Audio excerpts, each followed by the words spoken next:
হযরতে মালিক ইবনে দিনার রাহমাতুল্লাহি আলাইহি বাগদাদের অন্যতম একজন আল্লাহর ওলি এবং জগৎ বিখ্যাত আলেম ছিলেন। ওই মালিক ইবনে দিনার রাহমাতুল্লাহি আলাইহির যুগে একবার এমন খরা হয়েছে, কোনো বৃষ্টি হচ্ছে না, একেবারে গোটা জমিনগুলো ফেটে চৌচির। বাগদাদের যত আলেম ওলামা, যত মানুষ আছে, ওই কেন্দ্রীয় মসজিদে সকলকে ডাকা হলো যে সবাই আসো, আমরা সকলে মিলে আল্লাহর কাছে ইস্তিসকার নামাজ পড়ব, বৃষ্টির জন্য প্রার্থনা চেয়ে আল্লাহর কাছে দোয়া করব। সেই ফজরের পর থেকে শুরু করে এশারের অনেক পর পর্যন্ত সব মানুষগুলো দোয়া করলো, কিন্তু আকাশ থেকে এক ফোঁটাও বৃষ্টি বর্ষণ হলো। এমন করে এশারের পরে নৈরাশ হয়ে অনেকে যখন বাড়িতে চলে গেল, হযরত মালিক ইবনে দিনার রাহমাতুল্লাহি আলাইহি তখনও মসজিদের মধ্যে বসা। বলি সুবহানাল্লাহ।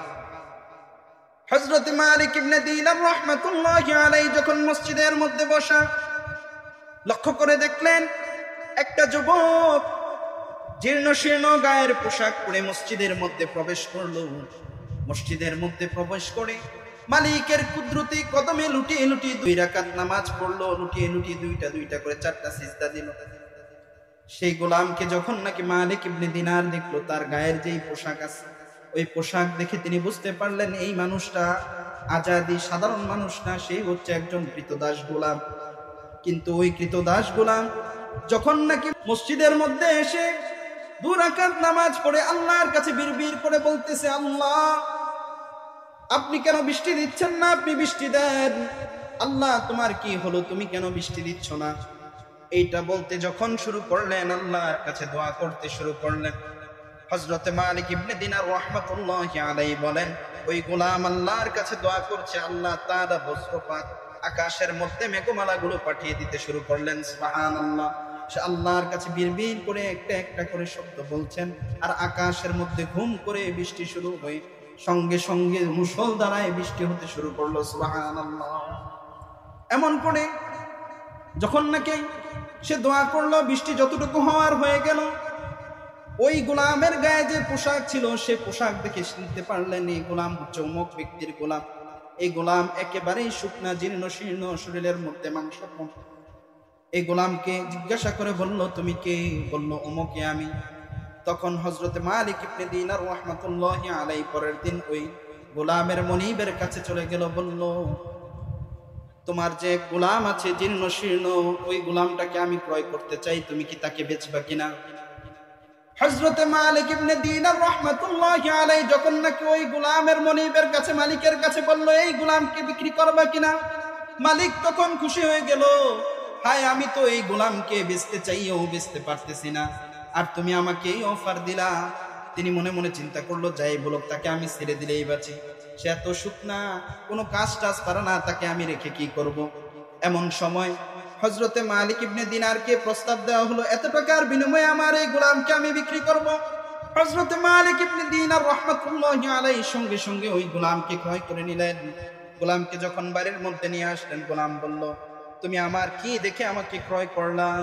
তোমার কাছে আমি কাজ করব, তবে একটা শর্ত আছে। বলে, কি শর্ত? বলল যে সারাদিন তুমি আমাকে যত কাজ করাবা, কোনো সমস্যা নাই, কোনো পেরেশানি নাই, আমি তোমার কাজ করব। কিন্তু যখন নাকি সন্ধ্যা হয়ে যাবে, সন্ধ্যার পর থেকে আমি আর তোমার কোনো কাজ করব না। সুবহানাল্লাহ। আরো জোরে বলেন সুবহানাল্লাহ। এমন করে হযরতে মালিক ইবনে দিনার রাহমাতুল্লাহি আলাইহি যে কৃতদাস গোলামকে কিনে আনলেন, ওই গোলামকে যখন নাকি দিনের বেলা কাজ শেষ করালো, অতঃপর সন্ধ্যার পরে একটা নির্জন ঘরের মধ্যে ওই গোলাম ঢুকে গেলেন। গোলাম ঢোকার পরে হযরতে মালিক ইবনে দিনার রাহমাতুল্লাহি আলাইহি রাত্র যখন গভীর হয়ে গেল, তিনি বেড়ার একটা ফাঁকা দিয়ে লক্ষ্য করলেন যে ওই গোলাম কি করতেছে। দেখতেছে ওই গোলাম মালিকের পায়ে সিজদা দিয়ে বলতেছে, আল্লাহ তুমি আমাকে ভালোবাসছো, চাই তুমি আমাকে তোমার কদমে নিয়ে আসছো। সুবহানাল্লাহ। কি বলছে? যে আল্লাহ মালিক তুমি আমাকে ভালোবাসছো, তাই তুমি আমাকে তোমার কদমে নিয়ে আসছো। বলি সুবহানাল্লাহ। এই কথা যখন বলল, মালিক ইবনে দিনার বলতেছে, ওই গোলাম তুই কি বলস? তুই বল, আল্লাহ আমি তোমাকে ভালোবাসি, সেজন্য তুমি আমাকে তোমার কদমে নিয়ে আসছো। ওই গোলাম বলতেছে, না না না, যদি আল্লাহ তাআলাকে আমি ভালোবাসতাম, তাহলে আমিও তোমার মতো লেপের নিচে ঘুমাইতাম। আল্লাহু আকবার বলেন। বলতেছে আমার রব আল্লাহ আমাকে ভালোবাসেন, সেজন্য আল্লাহ তাআলা আমাকে তোমার মতো লেপের মধ্যে আরামের বিস্তার মধ্যে ঘুম পাড়ান নাই। আমার রব আল্লাহ তাআলা তিনি আমাকে ভালোবেসেছেন, সেজন্য আমাকে তার নামাজের ইবাদতে তিনি আমাকে আপন করে নিয়েছেন। সুবহানাল্লাহ। এই কথা যখন বলল, ওই গোলাম সিজদায় গেলেন, সঙ্গে সঙ্গে তার রূহটা সিজদা অবস্থায় কবজ হয়ে গেল। একজন কৃতদাস যদি, একজন গোলাম যদি আল্লাহর সাথে এতটুকু কানেকশন লাগাতে পারে, আমি আপনি স্বাধীন মানুষ, আমার আপনার ইবাদতে কত গুরুত্ব দেওয়া দরকার। যার জীবনটাই আরেকজনের কাছে বান্দা আছে, আর আমি আপনি আজাদ, কিন্তু সুযোগ পাইয়াও, যথেষ্ট সময় পাইয়াও দিনের বেলাও তো ইবাদত করি না, রাতেও করি না, ফজরেও করি না, জোহরেও করি না, আসরেও করি না।